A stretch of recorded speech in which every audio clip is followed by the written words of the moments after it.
Es un placer estar con ustedes una vez más para que juntos continuemos estudiando nuestra colección que le hemos llamado Al que venciere. Y en esta ocasión vamos a ver acerca de al que venciere comerá maná y tendrá una piedrecita. Es un tema muy interesante para nuestra vida el día de hoy porque es algo que Dios nos ha regalado. Hay dos promesas grandes en este pasaje, el cual vamos a estudiar el día de hoy. Hoy les invito a que si usted está en casa, si usted tiene a la mano o cerca de usted una Biblia, tráigala. Úsela. A partir de hoy tratemos de utilizar las escrituras, la Biblia, para que usted mismo vaya siguiendo conmigo lo que vamos a ir leyendo dentro de la palabra de Dios, para que usted mismo vea y compruebe que está escrito en la palabra, no solamente en lo que a veces les pasamos aquí, las imágenes o las letras, sino que también usted junto con un servidor podamos escudriñar las escrituras y podamos sacar juntos lo que es la enseñanza que Dios tiene. Bien, vayámonos entonces al pasaje donde nos vamos a basar el día de hoy en el libro de Apocalipsis, capítulo 2, versículo 17, que nos dice: el que tiene oído, oiga lo que el Espíritu dice a las iglesias. Al que venciere, daré a comer del maná escondido, y le daré una piedrecita blanca, y en la piedrecita escrito un nuevo nombre, el cual ninguno conoce sino aquel que lo recibe. Es algo que Dios nos está invitando, y aquí vamos a encontrar dos promesas grandes de parte de Dios para nuestra vida. Si recordamos un poquito, vencer, habíamos dicho que es poder salir airoso ante una competencia, alguna lucha, derrotar al enemigo o rendirlo. Y eso es a lo que Dios nos está invitando una vez más el día de hoy. A que salgamos vencedores, a que se cumpla en nosotros la palabra cuando nos dice que en Cristo somos más que vencedores. Entonces lo que Dios quiere es que nosotros todos los días demostremos que realmente somos más que vencedores. Este pasaje que les acabo de leer es el final de lo que es la carta que el Espíritu Santo le manda a la iglesia de Pérgamo. Si nosotros leemos todo el contexto, nos vamos a dar cuenta que hay un mensaje que Dios le manda a través del apóstol Juan hacia las iglesias que estaban en la ciudad de Pérgamo. Pérgamo, hermanos, significa compromiso matrimonial o matrimonio mixto. Y es efectivamente que ahí fue donde se llevó a cabo un matrimonio entre la iglesia, el Estado y el mundo pagano. Todo esto a partir de la presunta conversión del emperador Constantino a la fe cristiana y la declaración del cristianismo como religión oficial del Estado. En esa época en que esta parte de Asia estaba gobernada por los romanos, el emperador aparentemente se convirtió al evangelio y estableció como iglesia oficial el cristianismo, como religión oficial, como comúnmente le llamamos. Ahí fue donde hubo una mezcla entre precisamente lo cristiano y lo pagano, entre el Estado y la iglesia, y vino un desorden dentro de la iglesia. Por eso, si nosotros leemos el contexto de este pasaje, nos vamos a dar cuenta que otra vez Jesús le llama la atención a la iglesia. ¿Por qué? Porque le está diciendo: yo conozco, nos vuelve a decir que a él no se le escapa nada, que él conoce exactamente todo lo que sucede. ¿Y qué es lo que conocía de esta iglesia? Dice la palabra de Dios que conocía sus obras. Lo que ellos hacían era del conocimiento pleno de nuestro Señor Jesucristo. Pero también le decía que conocía que donde mora está el trono de Satanás. ¡Qué cosa más tremenda! Cuando hablamos de trono, estamos hablando de gobierno, estamos hablando de autoridad. Imagínense qué autoridad tenía Satanás dentro de la iglesia. Y Dios conocía eso. A Dios no se le había escapado que Satanás haya metido. El problema es que los líderes religiosos, los líderes de esa época, permitieron que Satanás se metiera y que él sea el que estuviera gobernando buena parte de la iglesia. ¿Por qué? Porque los líderes se desviaron de la verdad y empezaron a permitir muchas cosas paganas. Por eso le decía que Pérgamo era un enlace matrimonial o un enlace mixto. Se mezcló el cristianismo con el paganismo. ¿Qué otra cosa le dice? Le dice, pero sé que retienes mi nombre. Siempre Dios se provee de un remanente fiel. Dentro de la iglesia habían gente, aunque pocas, pero que retenían el nombre de Dios. Y también le decía que no habían negado su fe, no habían negado la fe. Dice que aún en los días de Antipas, mi testigo fiel que fue muerto, dice, entre vosotros, había persecución contra quienes, contra aquellos que querían mantenerse firmes y fieles a Dios. Inclusive muchos tuvieron que llegar hasta la muerte por no ceder a esa mezcla entre el cristianismo y el paganismo. Pero bien, Dios te dice y Dios nos dice al que venciere. Nos recuerda otra vez que usted y yo somos soldados de Jesucristo y que tenemos que luchar. Hay batallas en las que tenemos que pelear, pero como siempre hemos dicho, la victoria Cristo ya la ganó, pero hay que luchar. Y aquí en este pasaje nos habla de dos victorias que hay que conquistar. Son esas dos a las que Dios dice al que venciere, en esas dos luchas que este pasaje nos enseña y que yo quisiera que fuéramos a la palabra también, y ahí vamos a encontrar en el contexto de esta carta a Pérgamo, es ahí donde Dios le muestra dos luchas que hay que pelear, dos victorias que hay que conquistar. Número uno, tenían que ir a conquistar el no permitir lo pagano por el lucro. ¿Por qué? Porque se había inmiscuido dentro de la iglesia las ganancias deshonestas, el dinero, la posición, la influencia. Todo esto se había metido dentro de la iglesia, se había permitido.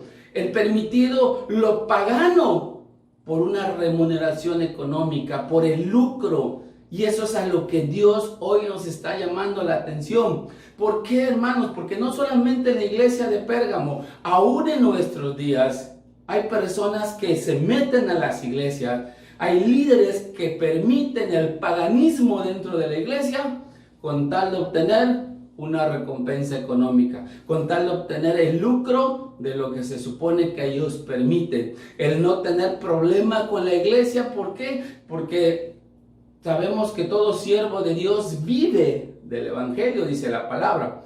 Y que si a veces la iglesia se pone en contra, hay muchas iglesias que conozco que inclusive dejan de diezmar. ¿Para qué? Para que el pastor y los líderes no tengan el sustento diario. Y entonces muchos, con el temor de perder eso, permiten muchas cosas y se desvían de la verdad de la palabra y ocasionan el daño dentro de la iglesia. ¿Dónde vemos esto? En Apocalipsis capítulo 2, versículo 14 nos dice: pero tengo unas pocas cosas contra ti, le dice Dios a la iglesia de Pérgamo.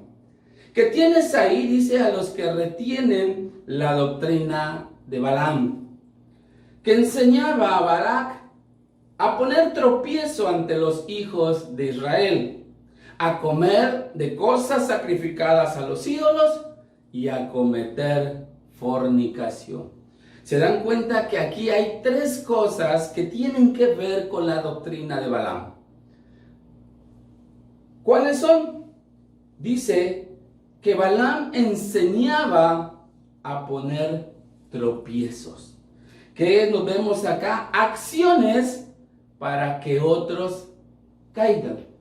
Poner tropiezo, hermanos, es como poner una zancadilla o como poner el pie para que alguien se tropiece, o poner algún obstáculo para que alguien se tropiece y caiga. Y eso es lo que hacía Balaam, es lo que enseñaba, no solamente hacía, enseñaba. Hoy en día hay mucha gente que dice, a mí no me importa, yo estoy consciente de lo que hago, yo sé mi trato con Dios y no les importa los hermanos que están alrededor. Eso también estuvo en tiempo de los apóstoles. Recuerdan que el apóstol Pablo decía, si comer carne es ocasión de caer a tu hermano, dice, no lo comas. Y no porque sea malo comer carne, sino por amor a aquellos débiles. Nosotros muchas veces tenemos que cuidar de no hacer cosas que hagan caer a la gente. Y hoy en día hay gente que eso no les interesa. Viven su vida como quieren y que caiga, como dicen comúnmente, el que caiga. Pero esa es parte de la doctrina de Balaam. ¿Qué otra cosa decía? Que les enseñaba a comer de las cosas sacrificadas a los ídolos. Eso no es otra cosa, hermanos, que había una mezcla de lo espiritual con lo pagano. Y hoy en día también sucede. ¿Cuántas iglesias copian del mundo y lo meten dentro de la iglesia? Mezclan las cosas espirituales con las cosas paganas y ellos piensan que son novedades, que son cosas que a la gente le gusta. Sí le gusta a la gente que no tiene una convicción de la verdad de Dios. Pero a la gente que conoce las escrituras sabemos que esas cosas no deberían estar dentro de la iglesia. Y también dice que les enseñaba a cometer fornicación. Y aquí no está hablando solamente de un pecado sexual, sino que ellos les permitían vivir desordenadamente. Los líderes de la iglesia le permitían vivir desordenadamente, que hicieran lo que quisieran, mientras ellos asistieran, mientras ellos ofrendaran, mientras ellos diezmaran, no importaba lo que ellos hicieran. Eso es lo que se había mezclado el paganismo con el cristianismo y afectaba a la iglesia. Por eso es que Dios le llama y nos llama la atención hoy que esas son de las cosas que no debemos permitir. Esas de las luchas en las que tenemos que salir victoriosos. Luchar y salir victoriosos contra el no dejar que el paganismo se meta en la iglesia por tal de obtener una remuneración económica, por tal de obtener algún beneficio, simplemente comúnmente le llamamos por obtener lucro. Dice que Balaam era un profeta gentil que conocía a Dios. Sin embargo, se desvió de la verdad de Dios por causa del dinero y las riquezas. El significado de Balaam, hermanos, es desviador del pueblo. ¿Dónde lo vemos? Dice la palabra de Dios en 2 de Pedro, capítulo 2, versículo 15. Han dejado el camino recto y se han extraviado siguiendo el camino de Balaam, hijo de Beor, el cual, dice, amó el premio de la maldad. El que amaba el dinero, lo que iba a recibir de beneficio por la maldad que le estaban o que él iba a hacer. ¿Qué otra cosa vemos en el en el libro de Judas, capítulo 1, versículo 11, dice, ay de ellos, porque han seguido el camino de Caín y se han lanzado por el lucro en el error de Balaam y perecieron en la contradicción de Coré. Aquí este pasaje nos aclara otra vez que Balaam se había ido tras el lucro, tras las ganancias, las riquezas, el dinero. Por eso permitía muchas cosas, muchos pecados dentro de la iglesia. Y eso es lo que nosotros tenemos que salir victoriosos. No podemos permitir que el paganismo se mezcle dentro de la iglesia. Si estudiamos la vida de la iglesia de Pérgamo, hermanos, ahí fue donde hubo una mezcla entre lo que fue el cristianismo y el paganismo. Quitaron a los dioses romanos y en lugar de los dioses romanos empezaron a meter a San Pedro, a San Pablo, las vírgenes y todo ese asunto, que vino una mezcolanza. Los sacerdotes romanos simplemente les permitían bautizarse. ¿Para qué? Para que ellos pudieran tener adeptos romanos, pero siguiendo su vida de idolatría, su vida del paganismo, de lo mundano. Y eso es lo que estaba mezclada la iglesia de Pérgamo. ¿Qué otra cosa vemos? ¿Qué otra segunda batalla, qué otra segunda victoria nosotros tenemos que salir airosos? En no tolerar las clases sociales dentro de la iglesia. Y eso es algo que había dentro de la iglesia de Pérgamo. Y es algo que a Dios no le agrada. No solamente en la iglesia, sino aún afuera de la iglesia. Porque dice la palabra de Dios que Dios no hace acepción de personas. Delante de Dios, usted y yo somos iguales. No hay una diferencia. No porque alguien tenga más dinero que otro es más que otro. No porque tenga mejor preparación o más conocimiento o más propiedades. Con Dios no hay clases baja, media y alta. Con Dios somos iguales. El único detalle que cambia es la asignación de la función que nos da a cada quien. Pero delante de Dios somos iguales. Mujeres y hombres también son iguales delante de Dios. Y eso pasaba dentro de la iglesia de Pérgamo. Habían divisiones de las clases sociales. Y dice la palabra en Apocalipsis 2:15. Y también tienes a los que retienen la doctrina de los nicolaítas, la que yo aborrezco. Y como les decía yo al principio de esta colección, los nicolaítas eran esa gente que por la posición, el conocimiento y la influencia hacían división de clases sociales dentro del pueblo.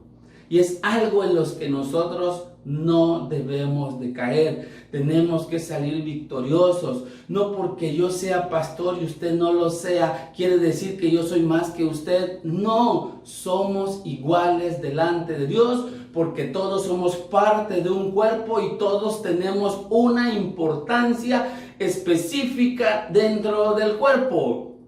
Un ojo no es más importante que una oreja, ni más importante que una mano. Todos formamos el cuerpo de Cristo y todos somos tan importantes, aún el miembro más pequeño, la parte más pequeña de tu cuerpo, aún eso es importante delante de Dios. Por eso nosotros no debemos permitir, tenemos que salir victoriosos. Por eso en la Biblia, al que venciere, ¿qué voy a vencer? No permitir lo pagano dentro de la iglesia. Y número 2, no permitir las clases sociales dentro de la iglesia. Son de las dos victorias que nosotros tenemos que salir airosos. Pero después de esto, Dios nos da dos promesas hermosas al que venciere.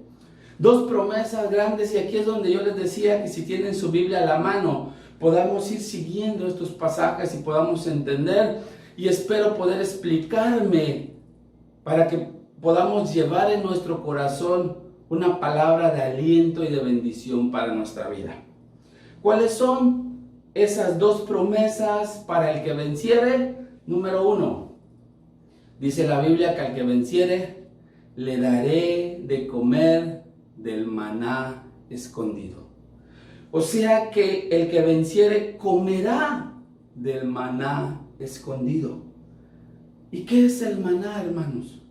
Todos tenemos el concepto, y lo hemos leído alguna vez, cuando el pueblo de Israel salió de Egipto y iba en el desierto, llegó un momento en que le pidieron alimento a Dios. Y Dios mandó alimento del cielo que todos los días caía y el pueblo de Israel tenía que salir a recoger. Era una prueba no solamente de fe y de obediencia para con Dios. ¿Por qué? Porque Dios les dijo, todos los días se van a levantar temprano, van a recoger lo que cada uno va a comer al día. Dice, no vas a guardar para el otro día, sino con la fe y la confianza de que al otro día, cuando amaneciere, también había alimento de parte de Dios. Muchos del pueblo, ¿qué hicieron? Agarraron de más porque decían, ¿y qué tal que mañana no hubiera? Falta de fe, falta de obediencia. Solamente el sexto día les decían que tenían que juntar el doble porque el séptimo no iba a haber. Y cuando comenzara otra vez la semana, volvería el maná. Es algo que Dios les dio a comer. Dice la palabra de Dios, porque dice que les dará del maná escondido. ¿En dónde estaba escondido ese maná? Dice Hebreos capítulo 9, versículo del 3 al 5. Tras el segundo velo estaba la parte del tabernáculo llamado el lugar santísimo, el cual tenía un incensario de oro y el arca del pacto cubierta de oro por todas partes, en la que estaba, dice, una urna de oro que contenía el maná. Subraye o marque ahí maná en su Biblia. La vara de Aarón que reverdeció y las tablas del pacto, y sobre ella los querubines de gloria que cubrían el propiciatorio. Marque ahí usted el propiciatorio, de las cuales cosas no se pueden ahora hablar en detalle. Marque ahí, no se puede ahora hablar. ¿Se dan cuenta? Les pedí que marcaran 3 palabras. Esta promesa dice, comerá del maná escondido. El maná estaba escondido, había una parte, había un maná del todo del que caía del cielo todos los días. Dios mandó a Moisés a hacer el arca del pacto, hermanos, siempre ha simbolizado la presencia de Dios. Hoy nosotros somos esa arca que nosotros llevamos o debemos llevar y transportar la presencia de Dios donde sea que nos paremos. Un hijo de Dios siempre tiene que reflejar la presencia de Dios. Cuando un hijo de Dios se para, la presencia de Dios se tiene que sentir. Por eso ahora nosotros somos el arca. Dice que en esa arca estaba en una urna escondida. Contenía el maná, una parte del maná que Dios había mandado. ¿Por qué estaba escondida, hermano? Porque aquí nos habla del lugar santísimo. En el lugar santísimo, dentro de toda la construcción del tabernáculo, el lugar santísimo nada más podía entrar el sumo sacerdote una vez por año para poder ministrar y escuchar lo que Dios quería decirle al pueblo. Una vez por año. Y tenía que entrar en una condición de santidad, porque un mal pensamiento, una mala palabra o algo, automáticamente caía muerto el sacerdote. Tanto así que en su vestido les mandó Dios a poner campanitas para que cuando estuvieran andando, la gente de afuera escuchaba que el sacerdote estaba vivo. Y entraban con una soga o una cuerda amarrado en la cintura para que el día o el momento en que dejaran de escuchar, nadie podía entrar a sacar al sacerdote porque si no moría. Entonces lo que hacían era jalarlos y en un determinado momento el sacerdote caía muerto por no estar en santidad. Y eso es lo que quiero que pensemos todo este panorama. ¿Por qué se refiere aquí la Biblia del maná escondido? Entonces, hemos leído y hemos escuchado, y si usted va a la palabra de Dios, yo le recomiendo que con calma usted lea todo el capítulo 6 del Evangelio de Juan. Y ahí nos describe que Jesús es el pan que descendió del cielo. En otras palabras, es el símbolo del maná. Pero ¿por qué está escondido, hermano? Por eso les decía, aquí vemos que los querubines cubrían ¿qué? El propiciatorio. Jesucristo fue propicio por nosotros, tomó nuestro lugar para que nosotros pudiéramos ser salvos. Y también dice que ahora estas cosas no se pueden hablar, quiere decir que se guardó esto. La gente en su momento no entendía, estaba escondido el misterio del por qué tenía que estar guardado el maná dentro del arca del pacto.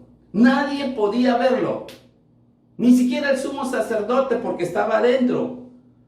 El sacerdote entraba y ministraba y escuchaba la voz de Dios, pero no crean que entraba, abría a ver si todavía había maná. Estaba guardado, estaba escondido. Dice la palabra de Dios que Jesucristo era el misterio escondido de Dios.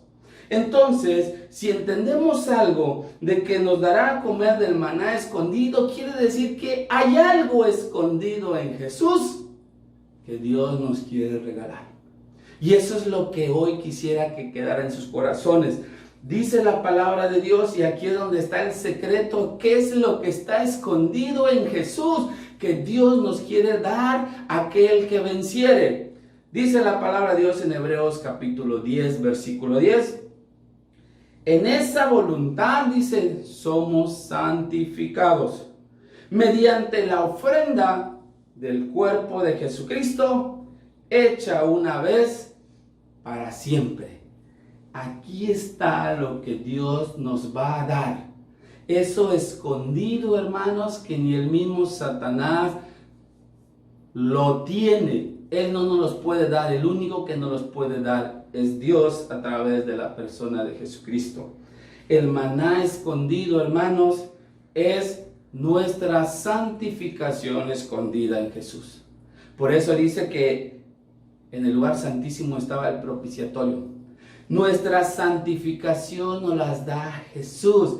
Jesús por su sacrificio, y cuando usted y yo no permitimos lo pagano, no permitimos las clases sociales, Jesucristo nos regala nuestra santificación. Por eso dice la Biblia, sin santidad nadie verá al Señor. La santificación nos los da Dios. Les comentaba yo en una ocasión que la santidad es una posición en Cristo. Mientras más cercano estoy de Dios, más santo soy porque estoy más alejado del pecado. Entonces, ¿qué más sino el que en Cristo somos uno? Cristo, comer es, le decía yo el otro día, es introducir en nuestra boca, masticar y tragarlo para que entre a nuestro organismo. ¿Qué más sino la santidad de Cristo? Cuando Dios te lo da, entra en tu corazón y te hace santo. Te da la santificación. Qué regalo más hermoso nos da Dios precisamente por ello. Entonces, ¿qué otra cosa vemos? Dice que tendrá una piedrecita blanca. Segunda promesa de parte de Dios. Una piedrecita blanca. ¿Qué es la piedrecita, hermanos? Una piedrecita no es otra cosa que un pedazo de una roca más grande. Es un pedazo, es un pedacito. Y blanco siempre lo hemos referenciado a la santidad, lo hemos referenciado a lo puro, a la purificación, siempre lo hemos manejado como la limpieza. Y eso tiene que ver también en nuestra vida. Dice la palabra de Dios, 1 Corintios 10:4, y todos bebieron, dice, la misma bebida espiritual, porque bebían de la roca espiritual que los seguía, y la roca era Cristo. O sea, de la roca grande que es Cristo, nos regala un pedacito, una parte de Él, y no porque Cristo se divida en pedacitos, sino es algo simbólico que Dios nos está dando. Parte de Jesucristo nos los está regalando. Dice, nos dará una piedrecita blanca. Y dice en esta parte, en la piedrecita blanca, dice, está escrito un nombre nuevo, el cual ninguno conoce sino aquel que lo recibe. ¿Qué significa, hermanos? Un cambio de nombre es un cambio de destino y un cambio de propósito. En la Biblia vemos que hay muchos ejemplos de eso. Conocemos la historia de Abraham. Abraham caminaba de acuerdo a su vida. Sin embargo, tiene un encuentro con Dios y Dios le cambia el nombre. Y ese cambio de nombre cambió su destino y cambió su propósito de Abraham. Tenemos a un Jacob que tenía un nombre de ladrón, usurpador, mentiroso, y Dios le cambió el nombre y le dio el nombre de Israel que fue un hombre de bendición para él, cambió su destino, cambió su propósito. Ahí tenemos a un Pedro que antes era Simón y Dios le cambia el nombre, le cambia el propósito, le cambia el destino. Por eso cuando Dios te cambia de nombre, te está cambiando tu destino, tu propósito, y el destino y el propósito en Dios son grandes y es algo que tenemos que tener en nuestro corazón. Y dice la palabra que solo el que lo recibe lo conoce. Usted tiene que conocer lo que Dios le ha dado. Por eso es importante que nosotros hoy entendamos la palabra. Yo no sabré lo que usted tiene de parte de Dios. Usted es responsable de saberlo. Por eso dice que la piedrecita blanca es nuestra justificación, hermanos. Si entendemos todo este pasaje, nos vamos a dar cuenta que la piedrecita blanca es nuestra justificación. ¿Por qué? Es nuestra absolución. Porque Jesucristo nos está regalando la justificación. Nos está haciendo justos. Hace a un lado lo malo, hace a un lado nuestro pecado y nos hace justos delante de Dios. Es una parte de lo que nosotros recibimos. Esa es la bendición que recibimos, porque dice Romanos 8, 33, 34. ¿Quién acusará a los escogidos de Dios? Dios es el que justifica. ¿Quién es el que condenará? Cristo es el que murió, más aún el que también resucitó, y el que además está a la diestra de Dios, el que también intercede por nosotros. ¿Se dan cuenta? Ese pedacito de Jesús, que es la justificación. ¿Por qué le digo un pedacito? Porque Jesús es muchas cosas. Muchas cosas nos regala, pero en este caso un pedacito que es nuestra justificación. En Él somos justificados. ¿Se dan cuenta las dos promesas? Nos santifica y nos justifica, y eso es lo que nos está regalando. Por eso en Cristo somos justificados y santificados. Dice la palabra de Dios en 1 Corintios 1:30. Mas por Él estáis vosotros en Cristo Jesús, el cual nos ha hecho por Dios sabiduría, justificación, subraye justificación, santificación, subrayele también, y redención. ¿Se dan cuenta? Esas dos promesas que Dios nos da están en la persona de Jesucristo. Jesucristo, por su obra redentora, nos santifica y nos justifica. Por eso dice, al que venciere, le daré de comer el maná escondido en Jesucristo, porque solamente Él nos puede dar la santificación. Le daré una piedrecita blanca, ¿por qué? Porque solamente Él nos puede justificar.